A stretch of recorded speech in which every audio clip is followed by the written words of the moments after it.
Hello hello hello hello hello sir. एक minute भाई। Hello hello बोल के तेरे आजू बाजू डोल के। वाह वाह वाह, क्या गाना है। हाँ, ये था गाना। ठीक है कि मैं आपका स्वागत है। चकना लाया गया। संगीत।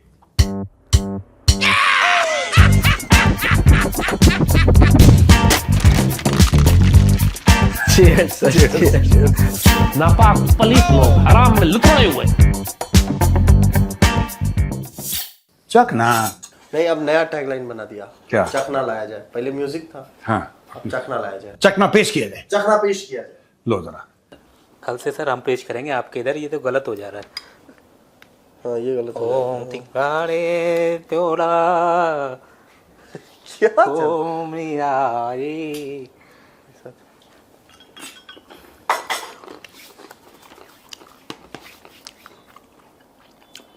सर एक धड़कती हुई सर, पाकिस्तान में एक बहुत 1 2 3 4 मुनीर करेगा अत्याचार, 5 6 7 8 खड़ी कर देगा सबकी खाट। खड़ी कर देगा सबकी खाट। क्या बात है सर, क्या बात है सर, क्या बात, ये बात है। इसके आगे कब नहीं, अब बनाना पड़ेगा ज्यादा क्रिएटिव। खड़ी कर देगा पाकिस्तानियों की खाट। सबकी तो नहीं कर पा रहा वो। हाँ बताओ, पूछो क्या खबर है। सो सर, पाकिस्तान में बहुत क्वालिफाइड डॉक्टर आइडेंटिफाई हुआ है। कौन? डॉक्टर मुनरिया।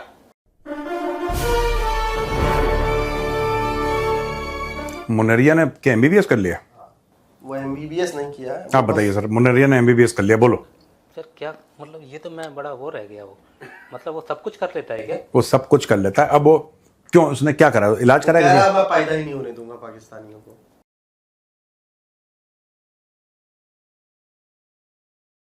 ये क्या, व्हाट इज दिस? नसबंदी करेगा वो। तो हर हॉस्पिटल में एक जिस दिन ये चैनल बंद हुआ, ठीक है, आपको पता है किसने करवाया। मैं फिर से वही अपील करूंगा जो मैं कई महीने पहले कर रहा था कि आजमगढ़ वालों सुनो। मैं आपको बता दूंगा किस दिन कहां पे है, क्योंकि मुझे पता है। अरे नहीं। ये किस दिन कहां मिलेगा मुझे पता है। इसको कूटना, अश्लील प्रोड्यूसर को। ये व्हाट इज दिस? ये क्या कर रहे हो तुम? इनका कहने का तात्पर्य ये है सर कि हर हॉस्पिटल जो है जिसमें 500 मरीजों की क्षमता होगी उसमें एक ब्रिगेडियर होगा संचालन के लिए, जो मरीज को रिपोर्ट करेगा कि कितने पैदा हो रहे हैं। हाँ। पैदावार को रोकने का मकसद है सर इनका। तो है भी जनसंख्या 25। तो सर ये खा ज्यादा रहे हैं या पी ज्यादा रहे हैं, कर क्या रहे हैं? इनका मैं बताता हूं। पाकिस्तान में सिर्फ एक ही चीज बढ़ रही है, वो है ह्यूमन बींग्स। और इतने पैदा हो रहे हैं ये पाकिस्तानी, इतने ज्यादा पैदा हो रहे हैं। इन्होंने, मुझे लगता है, पता नहीं, अब पता तो है लेकिन लेकिन मुझे अश्लील कह दिया जाता है तो मैं चुप हो जाता हूँ। मैं तो बड़ा शरीफ हूं, मुझे अश्लील किया कह दिया जाता है। मतलब मैं ये कह रहा हूं कि यार ये क्या, आसिम मुनीर जनसंख्या रोकेगा? हाँ। अब ऐसा फ्रीडम फाइटर, आप बताइए क्या है? जब इनके ब्रिगेडियर टॉयलेट को इनोग्रेट कर सकते हैं। सर पीओके में हाँ। उन्होंने एक टॉयलेट बनाया था आर्मी गर्ल्स है, उसको इनोग्रेट करने के लिए ब्रिगेडियर साहब गए। Brigadier brigadier rank officer. वो इनॉग्रेशन नहीं, उसको नहीं नहीं, ब्रिगेडियर ने इनॉग्रेट नहीं करा होगा। पाकिस्तानी ब्रिगेडियर ने, वो उसको आ रही होगी। हाँ, वही हो सकता है कि पहला वही चला गया। हाँ, क्या ना क्या ब्रिगेडियर साहब। हाँ। सर ये तो बहुत ही अचंभित बात हो गई। नहीं, नहीं, देखो, एक- उद्घाटन भी आपने किया और उसका शुभारंभ भी तो आपने किया। टॉयलेट का उद्घाटन कैसे होता है? वही फीता काट के बोला मैं इसको वो उसने बोला कि फीता काटो, उसने बोला कि अब हो गया है। अब ब्रिगेडियर साहब ब्रिगेडियर साहब का लगी कह रहा साहब उद्घाटन भी करना। अरे हटो। आ रही है, तुम कैंची वैची लेके बैठो, भागो ऐसे। हर काम में सर फौज कहते हैं पाकिस्तान में घुसी हुई है सर, ये टेक्निकल में नहीं, ये बच्चे पैदा होने से मुनीर कैसे रोकेगा? पता नहीं था कुछ तो। नसबंदी कार्यक्रम चलाया पाकिस्तान में। या तो पहले ही या तो कोई इंजेक्शन पूरी ले आए। पाकिस्तानी फौज दीवार बन के खड़ी हो जाएगी। ये भी हो सकता है। बुनियान अल मरसूस का क्या नाम है? शीशे की दीवार। शीशा होता है ना, लेड। शीशे की दीवार, बुनियान अल मरसूस। यही तो नहीं है बुनियान अल मरसूस असली में? हम बनियान कह रहे थे, उसको बुनियान है। बुनियान अल इतनी मेहनत मरसूस। क्यों करना सर? 10 साल के लिए शादी बैन कर देनी चाहिए। अरे तो जरूरी है कि शादी के बाद ही पैदा हो। जेनजी वाला है वो, समझ रहे हैं?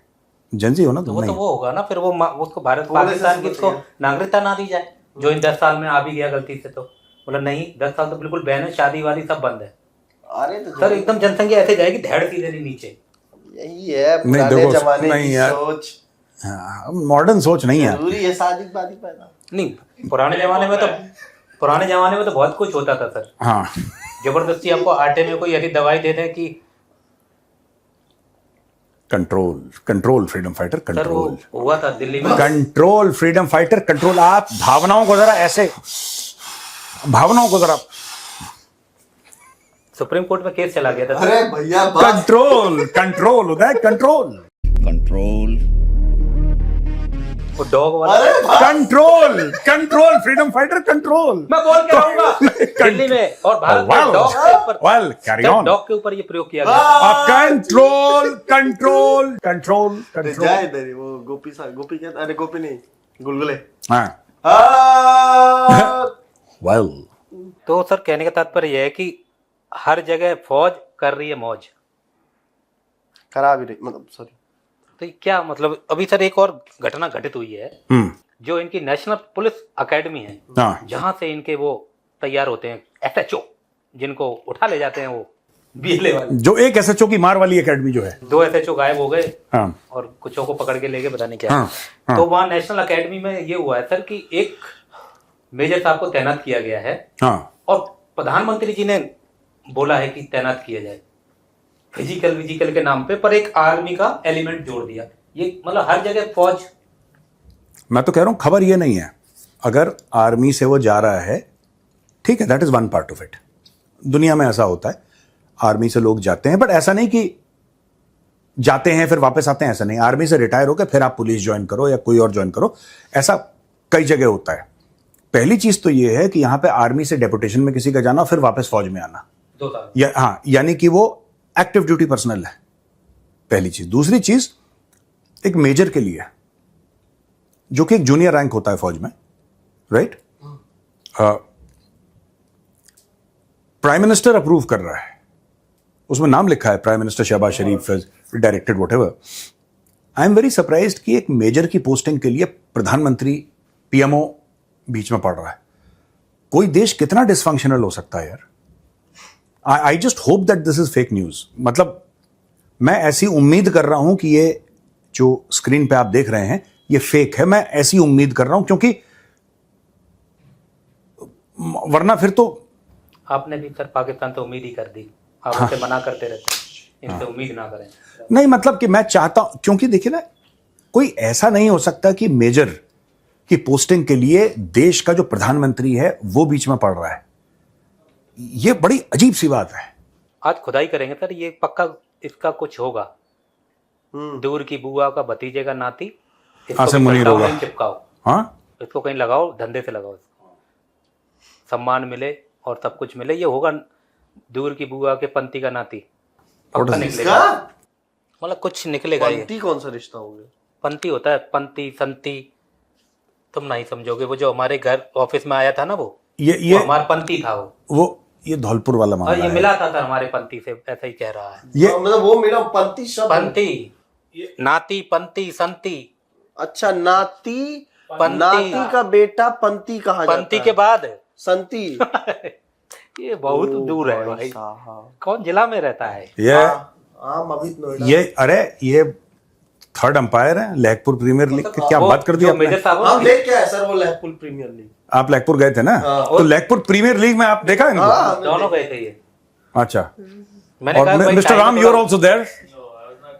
ये लहपुर प्रीमियर लीग नहीं देख पाए, हाँ। वो हमने देखी। हम देख सकते हैं चल के, अगर लहकपुर प्रीमियर लीग चल रही होगी अगले साल। ओ सर यूट्यूब पे चल रहा है, कमेंट दिखाया देता आपको। हाँ। लाइव चल रहा है, कमेंट्री चल रही है, वहां पे स्कोर डाल दे रहे हैं लहकपुर में, अपडेट हो रहा है, अपडेट हो रहा चौका है। छक्के का ग्राफिक्स आ रहा है और बाकायदा कमेंट्री हो रही है। वो सर मैंने देखा, एक एपिसोड में डिस्कस भी होता, वहाँ खेलने वाला एक लड़का अंडर 19 चला गया, अंडर 90 चला गया उधर, इंडिया के लिए LPL खेला हुआ। LPL खेल रहा लड़का। लहकपुर, ये फ्रीडम फाइटर का जो गांव है उसका नाम लहकपुर है। लहकपुर गांव से इनका ताल्लुक है, जो कि धौलपुर के अंदर आता है लहकपुर। तो लहकपुर के हैं ये फ्रीडम फाइटर। तो इनके गांव के मैचेस को इन्होंने लहकपुर प्रीमियर लीग बोला है, तो वहां से एक लड़का जो है वो अंडर 19 खेलने चला गया लहकपुर खेलते खेलते। वाओ, टैलेंट भी कितना होगा। और हाँ। सोचिए पर्ची नहीं बटी, नहीं तो वही आजम खान जैसे आ जाते हैं। मुझे बहुत अच्छा लगता है वो पाकिस्तान का आजम खान। वो फिट नहीं आता एक सोफे में, मोटा वाला वो बहुत बढ़िया आदमी है वो। हाँ, पक्का सर, फिर तो मुनीर को जो काम किया गया है ना, मैं तो कह रहा हूँ पक्का ये करना चाहिए मुनीर को।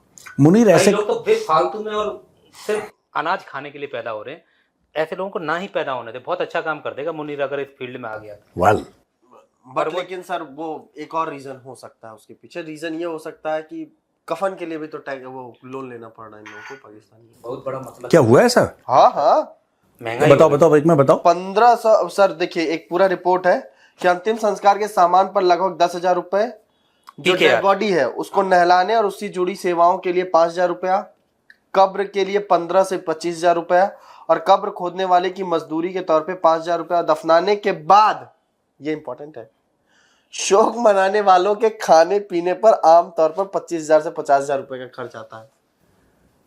तो लाख रुपए मोटा मोटी। हाँ, तो कह रहा मोटा मोटी लाख रुपए के लिए। तो क्या इसमें खबर क्या है? ये तो पहले से होता होगा। व्हाट इज द पहले न्यूज़? कम था सर, पहले कम था। 5-8 हजार 10,000 में निपट जाता। नहीं, खबर क्या है? खबर ये है कि इसके लिए लोन ले रहे हैं। इसके लिए लोन ले रहे हैं ये लोग। खबर ये है सर, पाकिस्तानी ये 1 लाख रुपए के लिए लोग लोन लेते हैं। इसमें टैक्सेस का भी रोल है।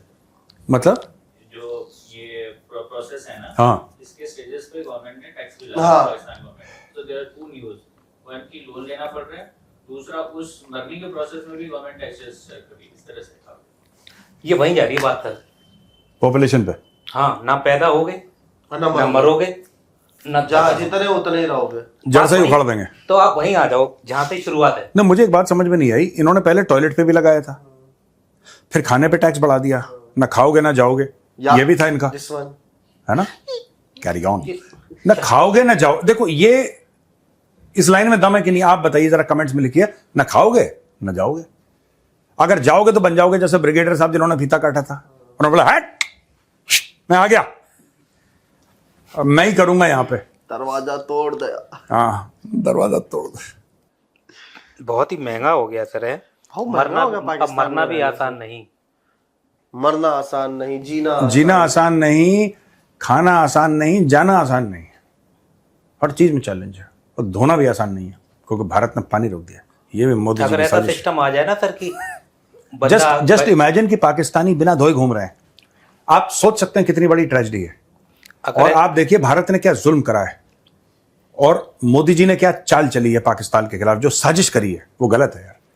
देखो, जिंदगी मौत ऊपर वाले के नाम पे, उसकी मर्जी के बिना जिंदगी मौत नहीं होगी। लेकिन ऊपर वाले का, लेकिन है सबसे ऊपर पाकिस्तान में भी सबसे ऊपर वाले का। लेकिन सबसे बड़ी बात यह है कि अब पाकिस्तानी कह रहे हैं कि हम धो नहीं पा रहे।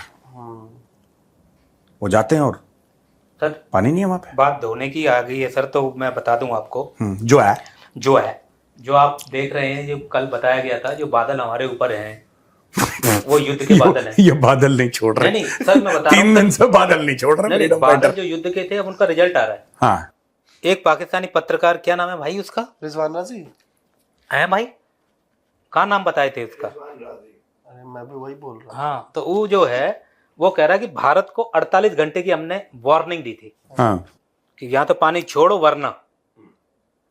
अब क्या हुआ था, बारिश हुई, पानी आया, नदी में तो बहेगा ही। हाँ। अब कह रहे हैं ये इसलिए पानी आ रहा है जो 48 घंटे का अल्टीमेटम था उसके मारे। सच बताइए सर क्या करें ऐसे लोगों को? क्या कर रहे हैं आप? आपको धमकी भी दे दी, आपने पानी भी छोड़ दिया, आपको पता ही नहीं है।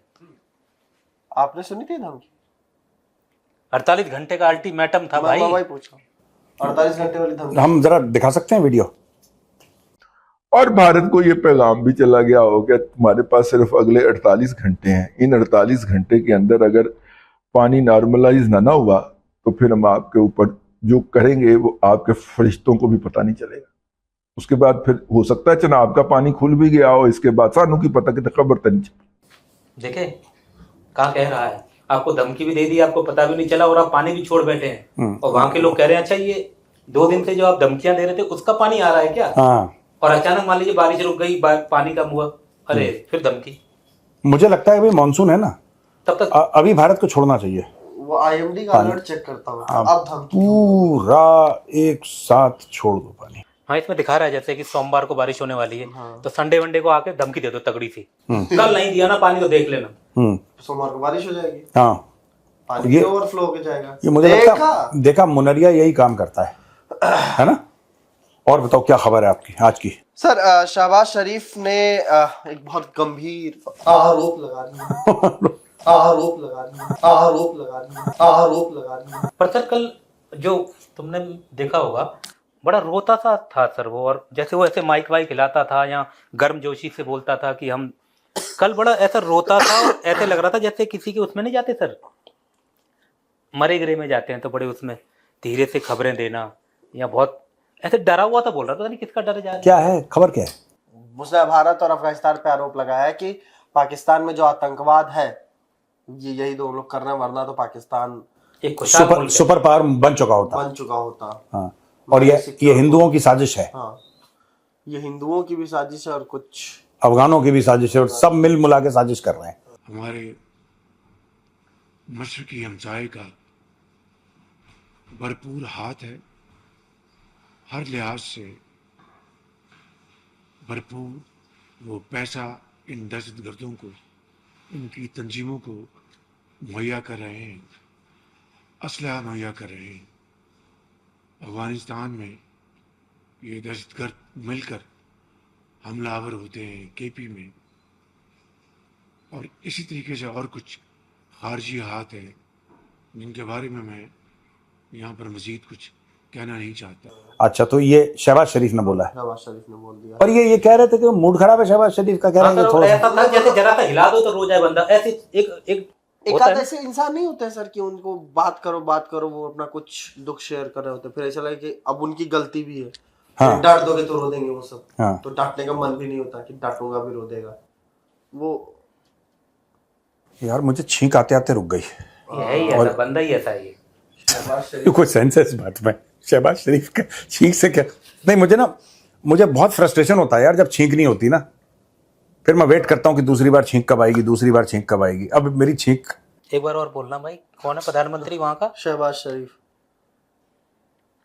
नहीं है क्या प्रोग्राम चल रहा है प्रॉपर? आसिम मुनीर नाम पे तो सारे पाकिस्तानियों का नाम लेता है, अब छींकेगा ही। चलो बाद में देख लेंगे।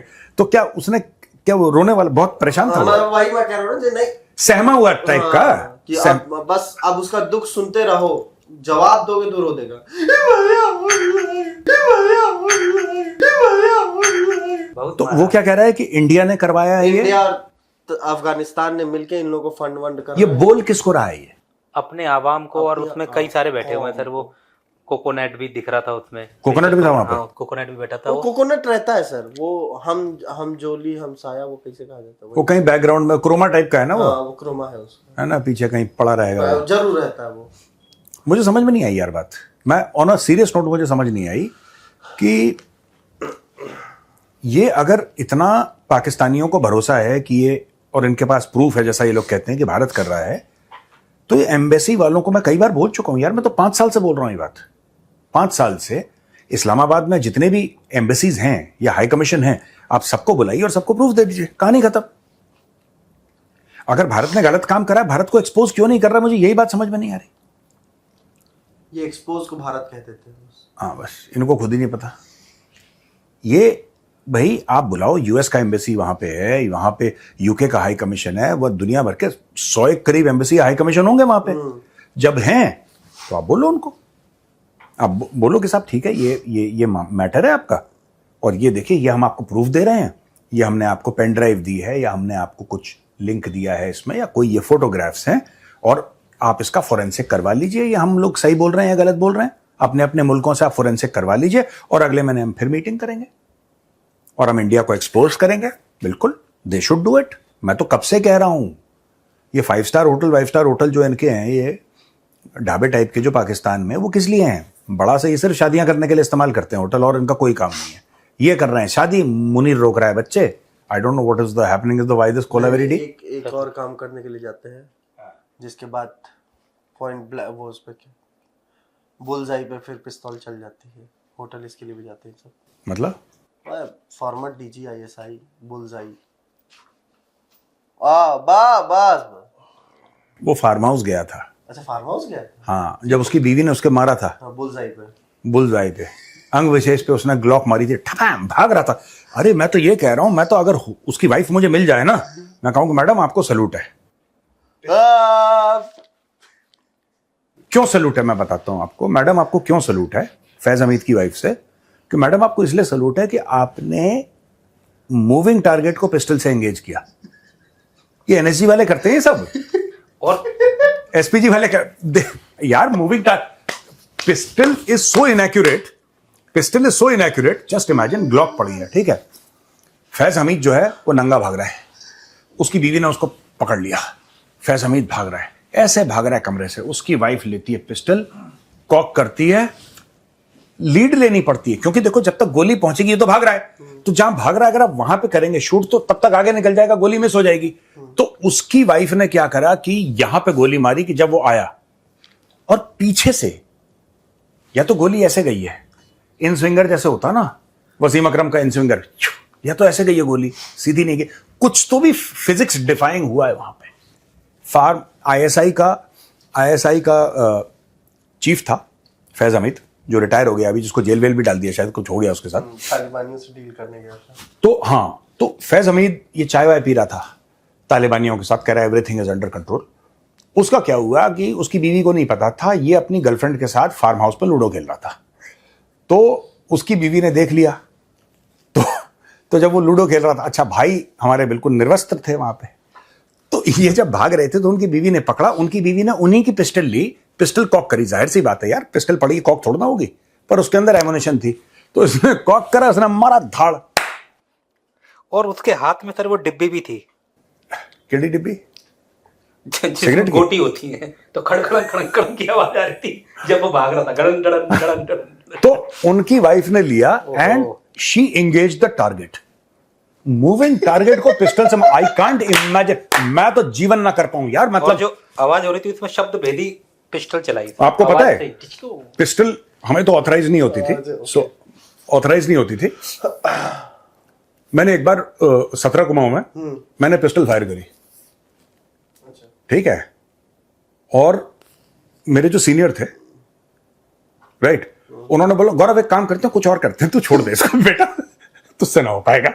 नहीं, it's a notoriously unless you are very well trained in firing, जब तक आप बहुत वेल ट्रेन्ड ना हो और आपने कई 100,000 राउंड ना फायर करके, pistol shooting is not a very accurate, बहुत मुश्किल है पिस्टल शूट करना।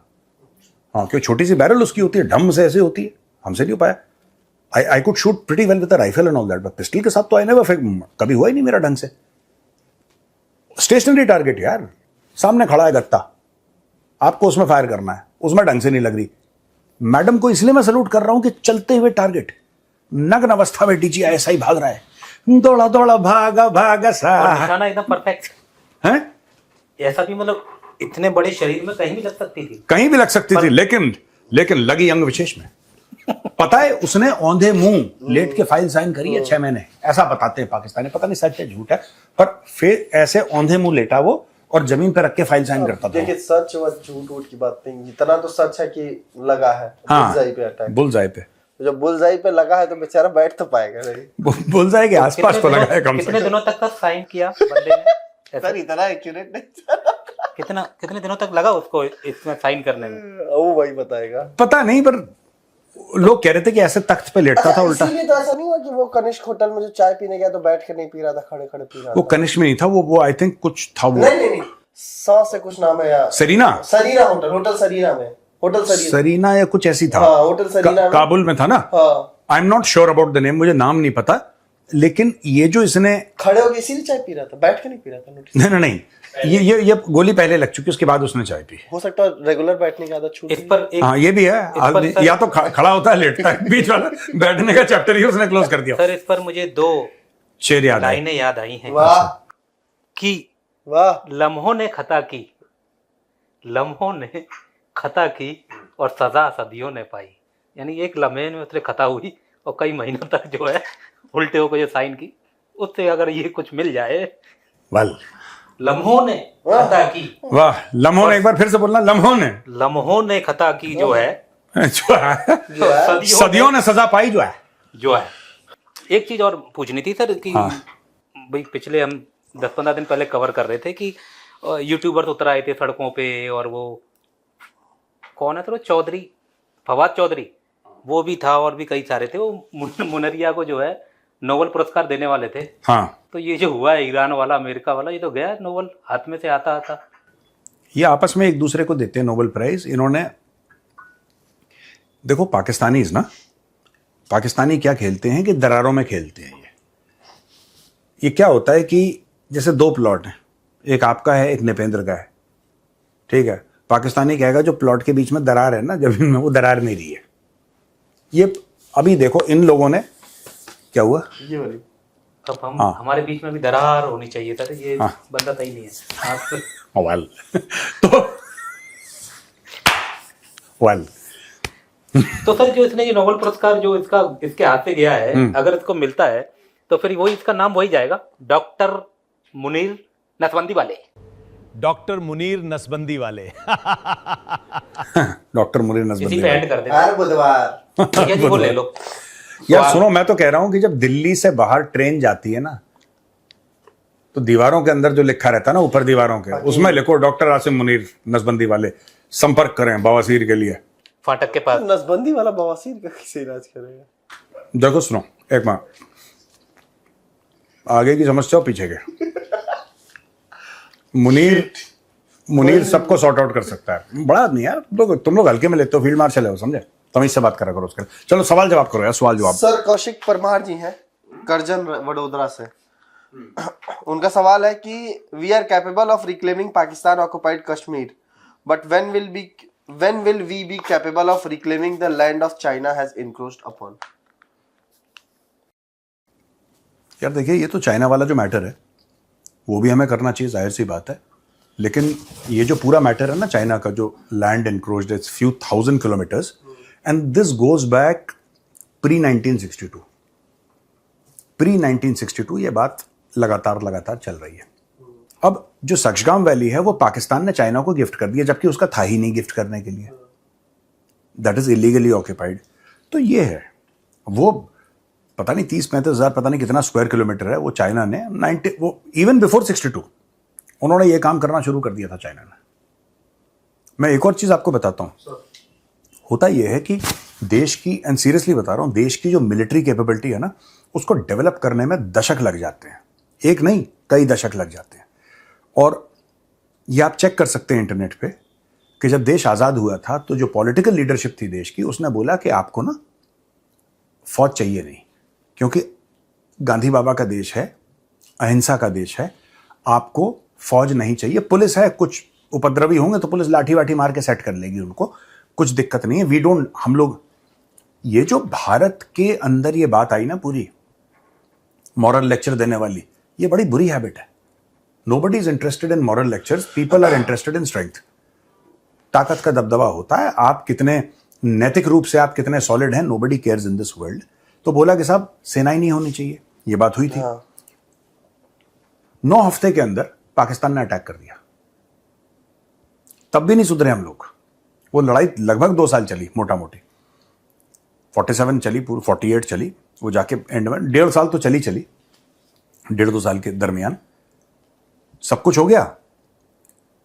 10-12-14 साल सब शांत। 1962 में चाइना, भारत को बहुत नुकसान उठाना पड़ा 1962 में। जैसे ही 1962 का हुआ, तब तक पाकिस्तान ने अपना मामला शुरू करा। 1964 में रण ऑफ कच्छ के अंदर पाकिस्तानी इंट्रूजन और इनकर्जन शुरू हो गए। उसके बाद पाकिस्तान ने 1965 में शुरू करा ऑपरेशन जिब्राल्टर, अयूब खान ने, और ये घुस गए इधर अखनूर के अंदर इन्होंने अटैक कर दिया। जम्मू अखनूर, उसके अंदर इन्होंने अटैक कर दिया। भारत ने जवाबी कार्रवाई में लाहौर पे हमला किया। तो जो जाहिल पाकिस्तानी हैं उनको यह बताया जाता है कि हमने भारत से लाहौर बचा लिया। पाकिस्तानी को यह नहीं पता कि ऑपरेशन जिब्राल्टर क्या था। उसके पहले जो रण ऑफ कच्छ में 1 साल पहले एक्शन था वो क्या था, ये पाकिस्तानी को नहीं सिखाया जाता। That's it. तो ये बात है। एनीवे, और बताओ नेक्स्ट क्वेश्चन। सर ये राहुल है, ये राजस्थान सीकर से है। इनका कहना है कि कावेरी 2.0 इंजन के बारे में जो अपडेट आ रही है, क्या वो सही है? अगर है तो कब तक तेजस कावेरी इंजन से उड़ान भर सकता है, और क्या ये एमका में भी लगेगा? हाँ, एमका में